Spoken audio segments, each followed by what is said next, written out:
GST அடுக்குகளை குறைப்பது உள்ளிட்டவை குறித்து ஆலோசிக்க டெல்லியில் ஜிஎஸ்டி கவுன்சிலின் 2 நாள் கூட்டம் இன்று தொடங்குகிறது. 4 அடுக்குகளாக உள்ள ஜிஎஸ்டியை 2ஆக குறைக்க மத்திய அரசு முடிவு செய்துள்ளது. இதன்படி 5%, 12%, 18%, 28% என உள்ள அடுக்குகளை 5% மற்றும் 18% மட்டும் இருக்கும் வகையில் மாற்றியமைக்க மாநில அமைச்சர்கள் குழு ஒப்புதல் அளித்தது. இந்த நிலையில் மத்திய நிதியமைச்சர் நிர்மலா சீதாராமன் தலைமையில் நடைபெறும் கூட்டத்தில் தமிழ்நாடு நிதியமைச்சர் தங்கம் தென்னரசு உள்ளிட்டோர் கலந்து கொள்கின்றனர். தமிழகத்தில் வைரஸ் காய்ச்சல் பரவல் அதிகரித்ததை தொடர்ந்து மக்கள் அதிகம் கூடும் இடங்களுக்கு செல்பவர்கள் முகக்கவசம் அணிய சுகாதாரத்துறை அறிவுறுத்தியுள்ளது. தமிழ்நாடு முழுவதும் கடந்த 2 வாரமாக வைரஸ் காய்ச்சல் பரவல் அதிகரித்துள்ளது. குறிப்பாக குளிர் பிரதேசங்கள் மற்றும் மக்கள் அதிகம் வசிக்கும் இடங்களான சென்னை, கோவை, மதுரை உள்ளிட்ட பகுதிகளில் வைரஸ் காய்ச்சல் பரவல் அதிகரித்துள்ளது. இந்நிலையில் முதியவர்கள், நோய் எதிர்ப்பு சக்தி குறைவானவர்கள், திருமணம் மற்றும் நிகழ்ச்சிகள் உள்ளிட்ட மக்கள் அதிகம் கூடும் இடங்களுக்கு செல்வதை தவிர்க்க வேண்டும் என்றும் மற்றவர்கள் முகக்கவசம் அணிந்து பாதுகாப்பாக செல்ல வேண்டும் என்றும் அறிவுறுத்தப்பட்டுள்ளது. நீட் தேர்வில் 0 மற்றும் மைனஸ் மதிப்பெண் எடுத்தவர்களும் முதுநிலை மருத்துவ படிப்பில் சேர்ந்துள்ளதாக அதிர்ச்சி தகவல் வெளியாகியுள்ளது. 0 மதிப்பெண் எடுத்த 14 பேர், மைனஸ் மதிப்பெண்கள் பெற்ற 13 பேர் என மொத்தம் 27 பேர் தற்பொழுது முதுநிலை மருத்துவ படிப்பில் சேர்ந்துள்ளதாக தெரிவிக்கப்பட்டுள்ளது. முதுநிலை மருத்துவ படிப்பு கலந்தாய்வில் காலி இடங்கள் அதிகரித்ததால் 0% முறைப்படி மாணவர்களை சேர்த்துக் கொள்ளும் நடைமுறை மத்திய அரசால் 2023ஆம் ஆண்டு கொண்டுவரப்பட்டது. அந்த அடிப்படையிலேயே தற்பொழுது இந்த 27 பேரும் முதுநிலை மருத்துவ சீட் பெற்றுள்ளதாக கூறப்படுகிறது.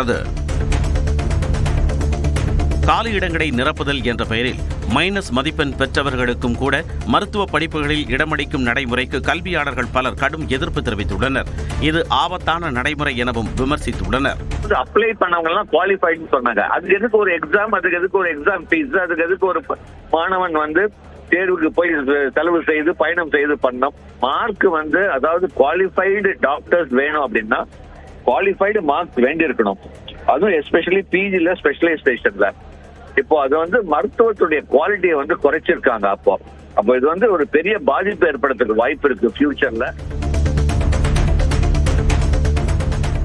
15,000 புதிய வேலைவாய்ப்புகளை உருவாக்கக்கூடிய வகையில் ஜெர்மனியில் ஒப்பந்தங்கள் மேற்கொள்ளப்பட்டிருப்பதாக முதலமைச்சர் மு க ஸ்டாலின் தெரிவித்துள்ளார். ஜெர்மனியில் டுசெல்டார்ஃப் நகரத்தில் நடைபெற்ற முதலீட்டாளர்கள் மாநாட்டில் பேசிய அவர், ஐரோப்பிய ஒன்றியத்தின் தொழில்துறை நாடாக ஜெர்மனி இருப்பதைப் போல இந்திய தொழில்துறையின் இதய துடிப்பாக தமிழ்நாடு திகழ்வதாக கூறினார். 5000 ஆண்டுகளுக்கு முன்னாடியே இரும்பின் பயன்பாடு தமிழ்நிலத்தில் இருந்ததற்கான ஆய்வறிக்கைகள் இருக்கு. இப்படிப்பட்ட மாநிலத்தில் தொழில் தொடங்க உங்களை எல்லாம் நான் அழைக்கிறேன். விவசாயிகளுக்கு கடன் வழங்க வங்கிகள் முன்னுரிமை அளிக்க வேண்டும் என்று குடியரசுத் தலைவர் திரௌபதி முர்மு தெரிவித்துள்ளார். 2 நாட்கள் பயணமாக சென்னை வந்திருக்கூடிய அவரை ஆளுநர் RN ரவி, துணை முதலமைச்சர் உதயநிதி ஸ்டாலின் ஆகியோர் வரவேற்றனர். பிறகு நந்தம்பாக்கத்தில் நடைபெற்ற நிகழ்ச்சியில் பேசிய திரௌபதி முர்மு, கிராமப்புற வளர்ச்சிக்கு வங்கிகள் முக்கிய பங்களிப்பு வழங்கி வருவதாக பாராட்டு தெரிவித்தார். 2 நாள் பயணமாக தமிழ்நாடு வந்துள்ள குடியரசுத் தலைவர் திரௌபதி முர்மு இன்று திருச்சி ஸ்ரீரங்கம் கோவிலில் சாமி தரிசனம் செய்கிறார். சென்னையில் இருந்து திருச்சி செல்லும் அவர் அங்கிருந்து திருவாரூர் சென்று மத்திய பல்கலைக்கழக பட்டமளிப்பு விழாவில் கலந்து கொள்கிறார். பின்னர் மாலை 4 மணிக்கு திருச்சி ஸ்ரீரங்கம் ரங்கநாதர் கோவிலுக்கு சென்று சாமி தரிசனம் செய்கிறார். இதையடுத்து மாலை 5:30 மணிக்கு திருச்சி விமான நிலையத்தில் இருந்து திரௌபதி முர்மு டெல்லி புறப்பட்டு செல்கிறார். இதையொட்டி பலத்த பாதுகாப்பு ஏற்பாடுகள் செய்யப்பட்டுள்ளன. திருச்சி ஸ்ரீரங்கம் ரங்கநாதர் கோவிலில் யாசகரை தாக்கிய புகாரில் சிறப்பு காவல் உதவி ஆய்வாளர் மற்றும் காவலர் ஆகியோர் பணியிடை நீக்கம் செய்யப்பட்டனர். குடியரசுத் தலைவர் திரௌபதி முர்மு இன்று திருச்சி ஸ்ரீரங்கம் கோவிலில் சாமி தரிசனம் செய்யவுள்ள நிலையில் ஸ்ரீரங்கம் கோவிலில் இருக்கும் யாசகர்களை அப்புறப்படுத்தும் பணியில் காவலர்கள் ஈடுபட்டனர். அப்போது கோவிலில் இருந்த ஆதரவற்ற முதியவர் ஒருவரை காவலர்கள் தாக்கிய காட்சி வெளியான நிலையில் சிறப்பு காவல் உதவி ஆய்வாளர் ரவி மற்றும் காவலர் மணிகண்டன் ஆகியோரை பணியிடை நீக்கம் செய்து திருச்சி மாநகர காவல் ஆணையர் காமினி உத்தரவிட்டுள்ளார். ராமநாதபுரத்தில் 20 இடங்களில் ஹைட்ரோ கார்பன் கிணறுகளை அமைக்க அனுமதி அளிக்கப்பட்டுள்ள நிலையில் அதிமுக ஆட்சிக்கு வந்த பிறகு அது ரத்து செய்யப்படும் என எதிர்க்கட்சித் தலைவர் எடப்பாடி பழனிசாமி தெரிவித்தார். மதுரை மாவட்டத்தில் பரப்புரையில் ஈடுபட்ட அவர், மதுரை மாநகராட்சியில் சொத்து வரி முறைகேடு தொடர்பாக மேயரை கைது செய்யாமல் அவரது கணவர் கைது செய்யப்பட்டுள்ளதாகவும் அதிமுக ஆட்சிக்கு வந்த பிறகு இந்த விவகாரம் தொடர்பாக உரிய விசாரணை நடத்தப்படும் என்றும் கூறினார். இந்த மாநகராட்சியில் நடைபெற்றிருக்கிறது. இதையெல்லாம் அதிமுக ஆட்சியாளர்கள் தோண்டி எடுத்து அத்தனை ஊழலையும் கண்டுபிடித்து சட்டத்தின் முன் நிறுத்தப்படும் என்பதை நேரத்தில் தெரிவித்துக் கொள்கிறேன். அதிமுகவில் அதிருப்தியில் இருப்பதாக கூறப்படக்கூடிய முன்னாள் அமைச்சர் செங்கோட்டையன் வரக்கூடிய 5ஆம் தேதி மனம் திறந்து பேச உள்ளதாக தெரிவித்திருப்பது பரபரப்பை ஏற்படுத்தியுள்ளது. சொந்த ஊரான கோபிச்செட்டிப்பாளையத்தில் தன்னுடைய ஆதரவாளர்களுடன் 3 மணி நேர ஆலோசனைக்கு பிறகு செய்தியாளர்கள் சென்றவர் டிடிவி தினகரன் உள்ளிட்ட அனைவரும் ஒன்றிணைவது குறித்தும் அன்றைய தினம் பேசுவதாக கூறினார். 5ஆம் தேதி என்று கோபிச்செட்டிப்பாளையம் கழக அலுவலகத்தில் நான் மனதிலிருந்து பேசப் போகிறேன். கட்சியில் ஒரு சார்புடனும் பிரிவினையை ஏற்படுத்தும் வகையிலும் யாராவது செயல்பட்டால் நடவடிக்கை பாயும் என தமிழக பாஜகவின் புதிய நிர்வாகிகளுக்கு மத்திய நிதியமைச்சர் நிர்மலா சீதாராமன் எச்சரிக்கை விடுத்ததாக தகவல் வெளியாகியுள்ளது. கடந்த 30ஆம் தேதி நடந்த ஆலோசனைக் கூட்டத்தில் பேசியபோது மக்களவைத் தேர்தலில் தமிழ்நாட்டில் தோல்வி அடைந்ததற்கு யார் காரணம் என்பது டெல்லி தலைமைக்கு தெரியும் என அவர் கூறியதாக சொல்லப்படுகிறது. 2026 சட்டப்பேரவைத் தேர்தலில் டெல்லி தலைமை கூடுதல் கவனம் செலுத்துவதால் அனைவரும் ஒற்றுமையுடன் செயல்பட வேண்டும் என்று நிர்மலா சீதாராமன் அறிவுரை வழங்கியதாகவும் தகவல் வெளியாகியுள்ளது. சென்னை மற்றும் அதன் புறநகர் பகுதிகளில் நேற்றிரவு மழை பெய்தது. எழும்பூர், நுங்கம்பாக்கம், கிண்டி, தீநகர், ஈக்காட்டுத்தாங்கல், கோடம்பாக்கம், திருவான்மையூர், அடையார் உள்ளிட்ட பகுதிகளில் மழை பெய்தது. பூந்தமல்லி, செம்பரம்பாக்கம், வளசரவாக்கம், வானகரம், மதுரவாயல், நெற்குன்றம், காட்டுப்பாக்கம் உள்ளிட்ட பகுதிகளிலும் பரவலாக மழை பெய்தது. இந்த நிலையில் தமிழ்நாட்டில் ஒரு சில பகுதிகளில் இன்று மிதமான மழை பெய்ய வாய்ப்புள்ளதாக வானிலை ஆய்வு மையம் கணித்துள்ளது. அமெரிக்காவின் வரி விதிப்பால் தமிழ்நாட்டில் ஜவுளி, ஆட்டோமொபைல் துறைகள் பெருமளவில் பாதிக்கப்படும் என்று அமைச்சர் தங்கம் தென்னரசு கவலை தெரிவித்துள்ளார். தமிழ்நாட்டின் தொலைநோக்கு திட்டங்கள் செயலாக்கம் குறித்து செய்தியாளர்கள் சந்திப்பில் பேசிய அவர், திமுகவின் 505 தேர்தல் வாக்குறுதிகளில் 364 திட்டங்கள் வெற்றிகரமாக செயல்படுத்தப்பட்டு இருப்பதாக தெரிவித்தார்.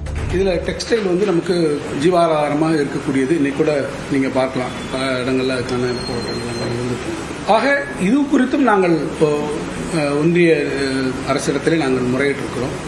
நமக்கு பெரிய பாதிப்பு, உதாரணமாக திருப்பூர் போன்று இருக்கக்கூடிய பகுதிகள், பின்னலாடை பகுதிகளெல்லாம் பெரிய பாதிப்பு வரும். திமுகவின் தேர்தல் அறிக்கையில் சொன்னதையும் செய்திருக்கிறோம், சொல்லாததையும் செய்திருக்கிறோம் என்று முதலமைச்சர் மு.க.ஸ்டாலின் தெரிவித்துள்ளார்.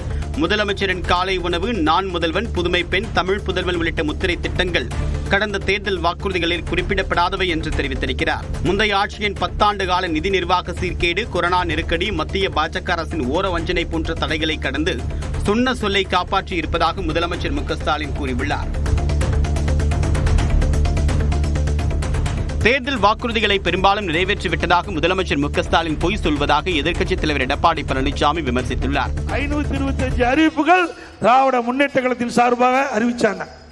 அதுல 98% அறிவிப்புகள் நிறைவேற்றப்பட்டதா இன்றைய முதலமைச்சரும் திமுக அமைச்சர்களும் ஒரு பச்சை பொய்ய தமிழ்நாடு முழுவதும் பேசி வர்றாங்க.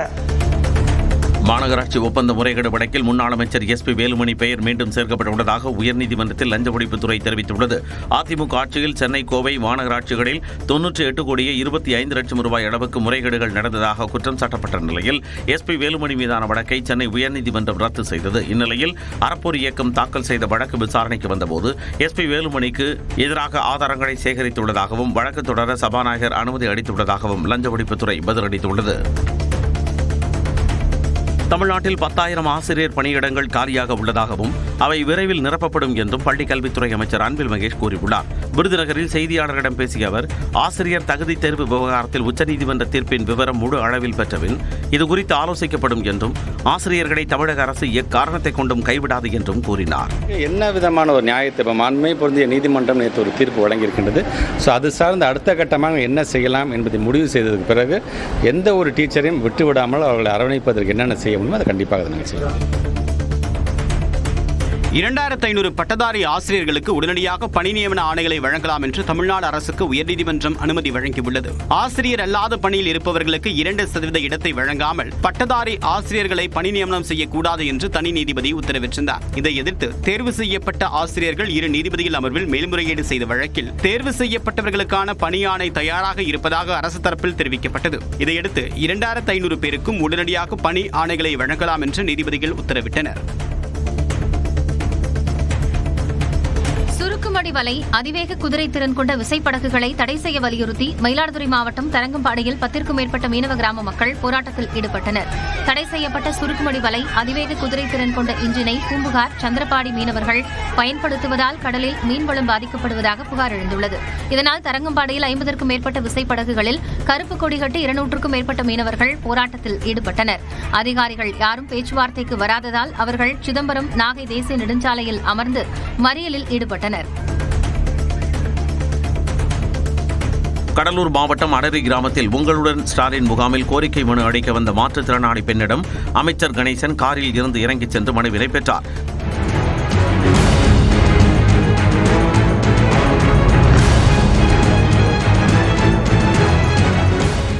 மாற்றுத்திறனாளி பெண்ணுக்கு 30 நாட்களுக்குள் 3 சக்கர வாகனம் வழங்க பரிசீலனை செய்யுமாறு வருவாய் அலுவலருக்கு அமைச்சர் அறிவுறுத்தினார். புதுக்கோட்டை மாவட்டம் அறந்தாங்கி அரசு பல்வகை தொழில்நுட்ப கல்லூரியில் முன்னாள் மாணவர்களின் நிதி உதவியுடன் அனைத்து வகுப்பறைகளும் குளிரூட்டப்பட்ட ஸ்மார்ட் கிளாஸாக மாற்றப்பட்டுள்ளன. அறந்தாங்கி ஆவுடையார் கோவில் சாலையில் இயங்கி வரும் அரசு பல்வகை தொழில்நுட்ப கல்லூரி முதல்வரான குமார் முன்னாள் மாணவர்களை ஒருங்கிணைத்து அவர்களின் உதவியுடன் அனைத்து வகுப்பறைகளையும் குளிரூட்டப்பட்ட ஸ்மார்ட் கிளாஸ் வகுப்பறையாக மாற்றியுள்ளார். திண்டுக்கல் அருகே டி புதுப்பட்டி கிராமத்தில் தெருநாய்கள் கடித்து குதறியதில் 15 ஆடுகள் உயிரிழந்தன. செந்தில்குமார் என்பவர் தனது தோட்டத்தில் உள்ள கொட்டகையில் ஆடுகள், கோழிகளை வளர்த்து வந்தார். நண்பகல் 12 மணியளவில் அங்கு சுற்றிய 5க்கும் மேற்பட்ட தெருநாய்கள் கொட்டகைக்குள் புகுந்து கடித்து குதறியதில் 15 ஆடுகள், 20க்கும் மேற்பட்ட கோழிகள் துடிதுடித்து உயிரிழந்தன. மாவட்ட நிர்வாகம் சார்பில் யாரும் உதவிக்கு முன்வரவில்லை என பாதிக்கப்பட்ட விவசாயி வேதனை தெரிவித்தார். சென்னையில் கால்வாயில் மீட்கப்பட்ட பெண்ணின் வாயில் துணி கட்டப்பட்டிருந்ததாக மாநகராட்சி தரப்பில் கூறப்பட்ட நிலையில் அவர் தவறி விழுந்துதான் உயிரிழந்தார் என்று காவல்துறை விளக்கம் அளித்துள்ளது. சூளைமேடு வீரபாண்டி நகர் முதல் தெருவில் சாலையோரத்தில் திறந்திருந்த கால்வாயில் பெண் ஒருவர் சடலமாக கண்டெடுக்கப்பட்டார். இதுகுறித்து விளக்கம் அளித்த சென்னை மாநகராட்சி அதிகாரிகள் தவறி விழுந்து அவர் உயிரிழக்கவில்லை என்றும் அவருடைய வாயில் துணி கட்டப்பட்டிருந்ததாகவும் தெரிவித்தனர். ஆனால் இதனை மறுத்திருக்கூடிய காவல்துறை பெண்ணின் வாயில் துணி எதுவும் கட்டப்பட்டிருக்கவில்லை என்றும் அவர் தவறி விழுந்து உயிரிழந்ததற்கான ஆதாரம் இருப்பதாகவும் விளக்கம் அளித்துள்ளது.